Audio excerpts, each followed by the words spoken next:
పిశాచాల పుణ్యం. పూర్వం గోపవరం అనే పల్లెలో మాధవుడనే 18 ఏళ్ల వయసు వాడు ఉండేవాడు.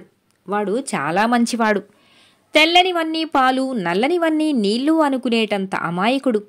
చిన్నప్పుడే తల్లి తండ్రి పోగా వాణ్ణి అవ్వ 10 ఏళ్ల వయసు దాకా సాకి తను కన్నుమూసింది. అవ్వ పోయాక పూర్తిగా దిక్కులేనివాడైన మాధవుడు పల్లెలోని 4-5 కలిగిన కుటుంబాలకు తనకు చేతనైనంత చాకిరీ చేస్తూ వాళ్ల పశువులను పల్లెకు దూరంగా ఉన్న చిట్టడివి ప్రాంతాన మేపుతూ ఉండేవాడు. వాళ్లు పెట్టే పట్టెడి మెతుకుల్నే పరమాన్నంగా ఆరగిస్తూ ఆనందంగా కాలం గడుపుతూ ఉండేవాడు. ఒకరోజున వాడు ఎప్పటిలాగే పాటలు పాడుకుంటూ పశువులతో పాటు అటూ ఇటూ తిరుగుతుండగా దాపులనే ఉన్న ఒక పెద్ద మర్రి చెట్టు మీద బద్ధకంగా పడుకుని ఉన్న పిశాచం ఒకటి కొత్తగా తనతో నివాసానికి వచ్చిన ఇంకో పిశాచంతో, "ఆ కుర్రవాడి కంఠస్వరం ఎంత బావుందో విన్నావా? వాడు రోజూ ఇటువైపే వస్తాడు. వాడి పాట వింటుంటే ఆకలి దప్పులు ఉండవనుకో" అన్నది. అందుకు కొత్త పిశాచం, వాడు ఈ పక్క పల్లెకుర్రాడే మాధవుడు. దిక్కు మొక్కు లేనివాడు. వాడి కంఠస్వరమే కాదు, మనసు కూడా మహాదొడ్డది. వాడి మంచితనాన్ని అలుసుగా తీసుకొని వాడి చేత వెట్టి చాకిరీ చేయించుకుంటున్న మహానుభావులు కూడా లేకపోలేదు అంటూ వాణ్ణి గురించిన వివరాలన్నీ చెప్పింది. అంతా శ్రద్ధగా విన్న పాత పిశాచం, "నీ మాటలు వింటుంటే నాకొక మంచి ఆలోచన వచ్చింది. పాపాలు చేసే పిశాచాలమైన మనం ఈ బ్రతుకు నుంచి విముక్తిని పొందాలంటే పుణ్యకార్యాలేమైనా చెయ్యాలి కదా" అన్నది. కొత్త పిశాచం ఆలోచిస్తూ, "అది సరే, మరి వాడికి సాయపడటం ఎలా?" అని అడిగింది. పాత పిశాచం ఉత్సాహంగా, "అదంతా నేను చెబుతానుగా, ఇలారా" అంటూ చెట్టు మీద నుంచి కిందికి దూకి ముందుండి దారి తీసింది. పాత పిశాచం మాధవుడికి కనిపించేలా బంగారు నాణాలతో నిండిన పట్టు సంచీనొకదాన్ని పడేయటం చూసి కొత్త పిశాచం ఏదో అనబోయి ఆగి చూడసాగింది. ఇంతలోనే పాటలు పాడుకుంటూ అటూ ఇటూ తిరుగుతున్న మాధవుడు పిశాచం పెట్టిన సంచిని చూసి కుతూహలంగా వెళ్ళి తీసి చూశాడు.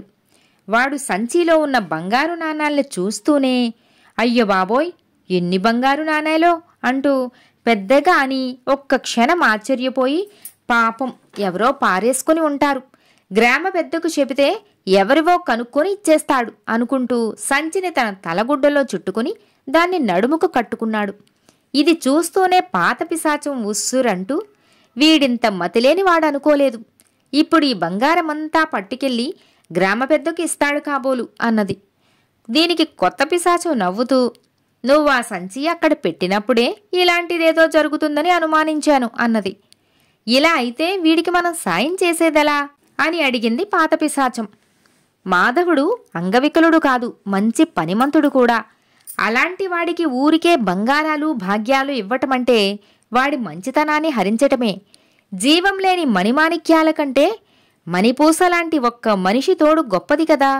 కష్టానా సుఖానా వాడికి తోడు నీడగా ఉంటూ వాడి జీవితాన్ని తీర్చిదిద్ది ఆదరించగల మనిషి తోడు దొరికితే అది 1,00,000 బంగారు నాణాలు పెట్టు అన్నది కొత్త పిశాచం.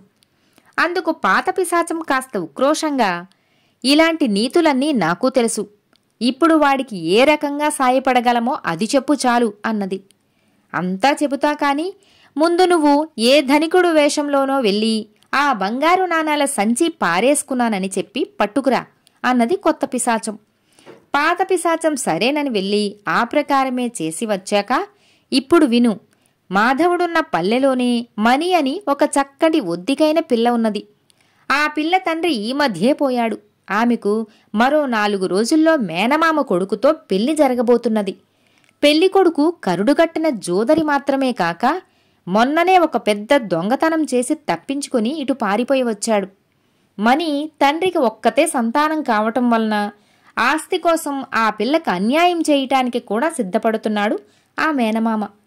ఉన్న ఊళ్ళో అయితే రక్షక భటులు కొడుకు కోసం రావచ్చునేమో అన్న భయంతో పెళ్లివారు 10 రోజుల క్రిందటే మణి ఇంటికి వచ్చి తిష్ట వేసు కూర్చున్నారు.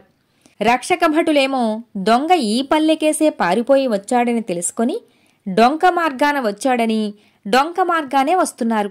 ఇప్పుడు మనం ఇలా చేద్దాం" అని పాత పిశాచం చెవిలో రహస్యంగా ఏదో చెప్పింది. ఆ మరుక్షణం పిశాచాలు రెండూ ఇరువైపులా ముళ్ళ పొదలతో క్రిక్కిరిసి ఉన్న డొంక మార్గంలో ఒకటి గుర్రంగాను మరొకటి భుజాన్నించి వేలాడుతున్న పెద్ద మూటతో అటూ ఇటూ బెదురుబెదురుగా చూస్తూ దొంగలాగానూ ప్రత్యక్షమయ్యాయి.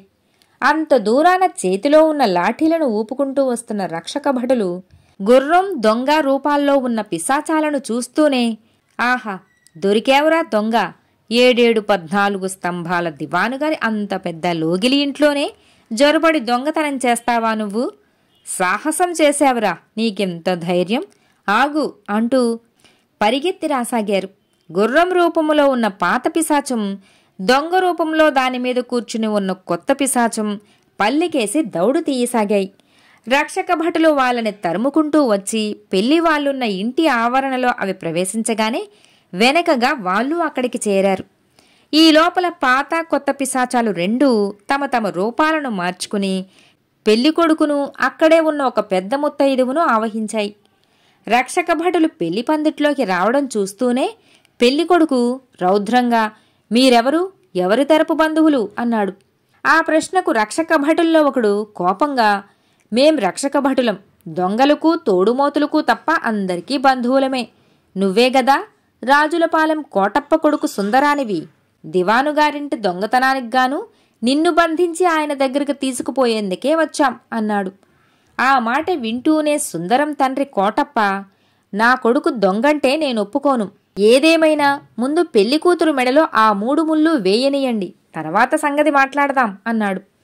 కోటప్ప ఇలా అనగానే భటులిద్దరూ పెద్దగా నవ్వి, తండ్రి కొడుకులు దొంగతనాలతో సరిపెట్టుకోక పెళ్లి పేరుతో ఒక ఆడపిల్లకు అన్యాయం చేయబోతున్నారన్నమాట, పదండి ఇక్కడి నుంచి అంటూ తండ్రి కొడుకుల మెడలు వంచి పట్టుకొని లాక్కుపోయారు.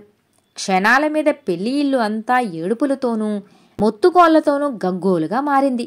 అప్పుడు పెద్ద ముత్తైదువును ఆవహించిన కొత్త పిశాచం పెళ్లికూతురు మణి తల్లిని ఓదారుస్తూ, ఇప్పుడు దుఃఖపడటం ఎందుకు, సంతోషించాలి, తండ్రి కొడుకుల నిజస్వరూపాలు తెలిసిపోయాయి, ముహూర్తకాలం దాటిపోకుండా మణికి అన్నిటా తగిన భర్త కావాలంటే నా మాట విను, ఎంతో కాలంగా గ్రామంలో అందరి గురించి ఎరిగినదాన్ని, పెద్ద ఆస్తిపాస్తులు లేకపోతేనేం, మాధవుడు ఎంతమందిలోనైనా ఎన్నదగ్గ కుర్రాడు, ఒళ్ళొంచి కష్టపడటం తప్పితే పరాయి వాళ్ళ పైసా ఆశించాడావాడు, వాడికి గనక నువ్వు పిల్లనిస్తే వాడు మీకు అండగా ఉంటాడు, మీరు వాడికి తోడు, బ్రతుకు ఏ ఉడుదుడుకులు లేకుండా హాయిగా గడిచిపోతుంది, ఏమంటావు అని అడిగింది.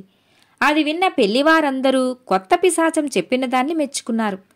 పెళ్లికూతురు మణి కూడా కళ్ళనీళ్లు ఒత్తుకుంటూ, మాధవుడు ఎంత మంచివాడో నాకు తెలుసు, నన్ను పెళ్లాడటానికి అతడు ఒప్పుకుంటే అది నా అదృష్టం అనుకుంటాను అన్నది.